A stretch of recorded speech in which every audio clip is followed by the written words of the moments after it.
के छात्र हैं, आपका भी संस्कृत का एग्जाम है तो लेकर आ चुके हैं बिल्कुल इसका रियल प्रश्न पत्र। ठीक है, आपका विषय कोड 105 रहने वाला है, संस्कृत का यह पेपर रहने वाला है। ठीक है, कक्षा 10 के जून मासिक एग्जाम के लिए। अगर आप इस पेपर को डाउनलोड करना चाहते हैं तो डिस्क्रिप्शन में लिंक मिलेगा, उस पर क्लिक करके व्हाट्सएप चैनल, टेलीग्राम चैनल को ज्वाइन कर सकते हैं।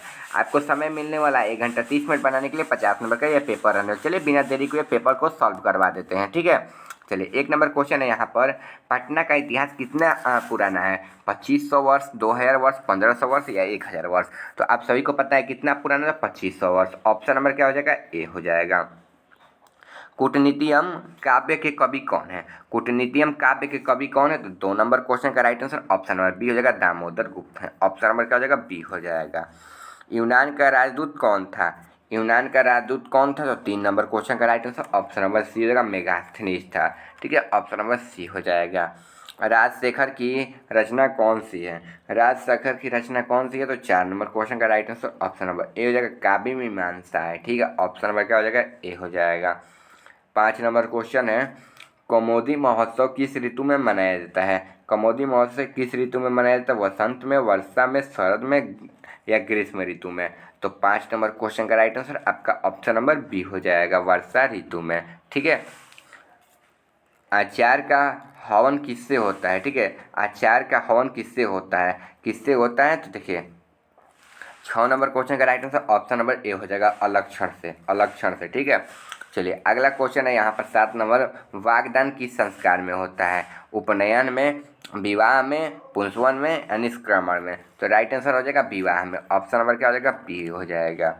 आगे क्वेश्चन है, लक्ष्मी किसके पास जाती है? लक्ष्मी किसके पास जाती है? तो परिश्रमी के पास जाती है। ऑप्शन नंबर क्या हो जाएगा? ए हो जाएगा।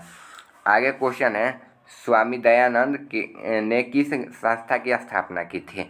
धर्म की, बहुजन की, आर्य की या गिरिजन की? तो क्या हो जाएगा? आर्य समाज की। ऑप्शन नंबर क्या हो जाएगा? सी हो जाएगा।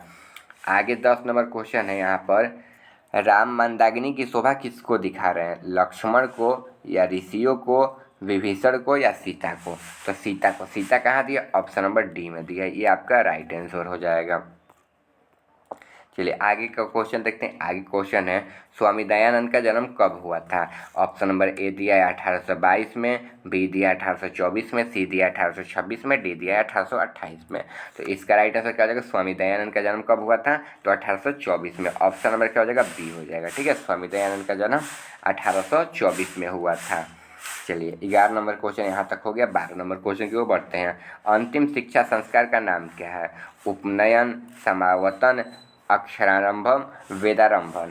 तो क्या हो जाएगा 12 नंबर क्वेश्चन का राइट आंसर आपका समावर्तनम हो जाएगा। ऑप्शन नंबर बी हो जाएगा। ठीक है, अंतिम शिक्षा संस्कार का नाम। ठीक है, समावर्तनम। 13 नंबर क्वेश्चन, यह संपूर्ण संसार किसके द्वारा अनुनासिक है?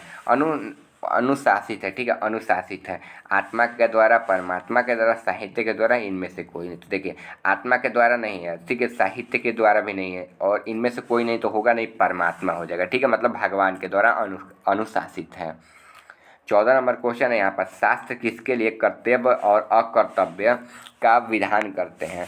दानवों के लिए, मानवों के लिए, पशुओं के लिए, छात्रों के लिए? तो शास्त्र किसके लिए कर्तव्य का और अकर्तव्य का विधान करते हैं? तो देखिए मानव के लिए, और मानव में क्या आ जाएंगे? छात्र भी आ जाएंगे। ठीक है, और दानव तो हैं ही नहीं पृथ्वी पर, होंगे आप लोग जानते होंगे कौन दानव है। ठीक है, वो तो है नहीं। ठीक है, और पशुओं के लिए तो होता नहीं है क्योंकि वो तो निर्जीव हैं। ठीक है, निर्जीव नहीं, सजीव ही हैं, मतलब वैसे निर्जीव हैं। ठीक है, उनको तो कुछ पता नहीं होता है ना क्या चल रहा है, वो तो बोल नहीं सकते हैं अपने हम लोगों की भाषा में, इसलिए बोले। ठीक है, वो सजीव ही हैं। ठीक है, तो राइट आंसर क्या हो जाएगा? ऑप्शन नंबर बी हो जाएगा, मानवों के लिए।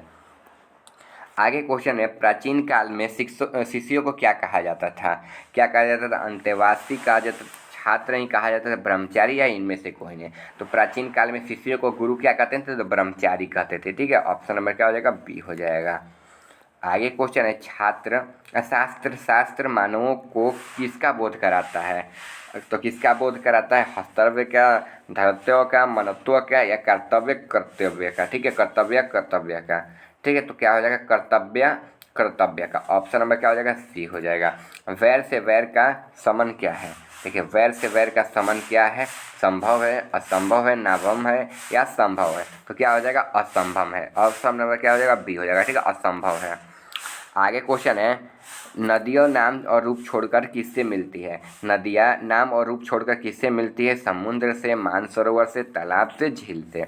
तो नदियाँ नाम और रूप छोड़कर किससे मिलती है? तो आप सभी को पता है समुद्र से मिलती है। समुद्र कहाँ दिया? ऑप्शन नंबर ए में दिया है। तालाब से तो मिलेगी नहीं ना, नदियाँ हैं तो तालाब तो ऐसे ही डूब जाएगा, ठीक है। मानसरोवर से भी नहीं मिलेगी क्योंकि मानसरोवर तो बहुत कम है। झील से तो खुद निकलती है झील की ओर से, ठीक है। तो समुद्र हो जाएगा क्योंकि समुद्र विशाल होता है, ठीक है। नदियों से भी विशाल होता है। और गंगा नदी का पानी भी जानते हैं, या फिर यमुना का, ये सभी का पानी, बहुत नदियों का पानी 30 से 40 का बंगाल की खाड़ी में गिरता है और वो क्या हो जाता है? समुद्र में जाकर मिल जाता है, ठीक है।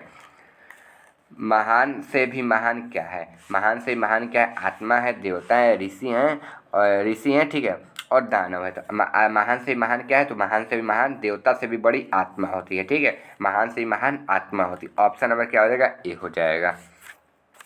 आगे क्वेश्चन है, किसका विजय नहीं होती है? किसका विजय नहीं होता है? सत्य की, असत्य की, धर्म की, सत्य और असत्य दोनों की। तो देखिए किसका विजय नहीं होती? तो हमेशा असत्य की विजय नहीं होती है, ठीक है, सत्य की विजय होती है।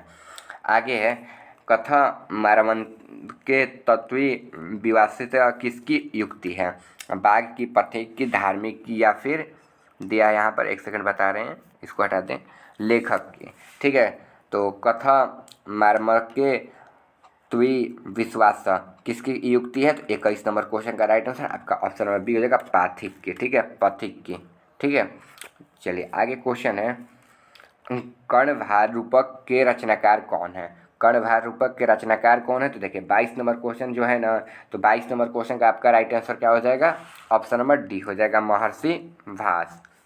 आगे क्वेश्चन है, शत्रुता को कौन बढ़ाता है? स्वार्थ, परमात्मा, परोपकार, या फिर आलस। तो क्या हो जाएगा?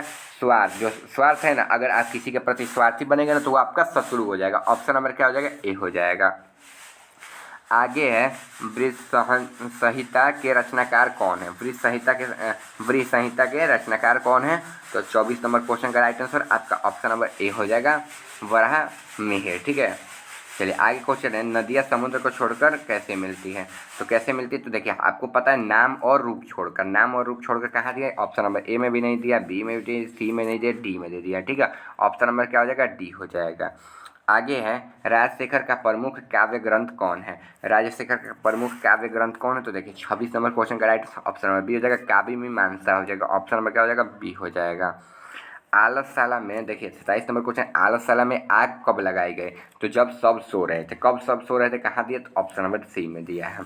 समाज की गाड़ी कैसे चलती है? तो जो समाज की गाड़ी है ना, वो पुरुष और नारियों के मेल से, दोनों के मेल से चलती है। ऑप्शन में क्या हो जाएगा? सी हो जाएगा। विभिन्न जाति और धर्म के लोग भारत में कैसे रहते हैं? भारत में कैसे रहते हैं? तो 29 का ऑप्शन नंबर ए हो जाएगा, एकत्व भाव से, मतलब एक साथ मिलजुल कर, ठीक है। चलिए 30 नंबर क्वेश्चन की ओर बढ़ते हैं। अंतिम क्वेश्चन है यहाँ पर, पुंसवन संस्कार कब होता है? तो कब होता है? तो जन्म से पहले होता है, ठीक है। 30 का ऑप्शन नंबर सी हो जाएगा। अभी तक आप लोगों ने चैनल को सब्सक्राइब नहीं किया, सब्सक्राइब कर दीजिएगा, वीडियो को लाइक कर दीजिएगा। व्हाट्सएप चैनल, टेलीग्राम चैनल को ज्वाइन करने के लिए डिस्क्रिप्शन में लिंक पर क्लिक करके आप लोग ज्वाइन हो जाइएगा। मिलते हैं अगले वीडियो में।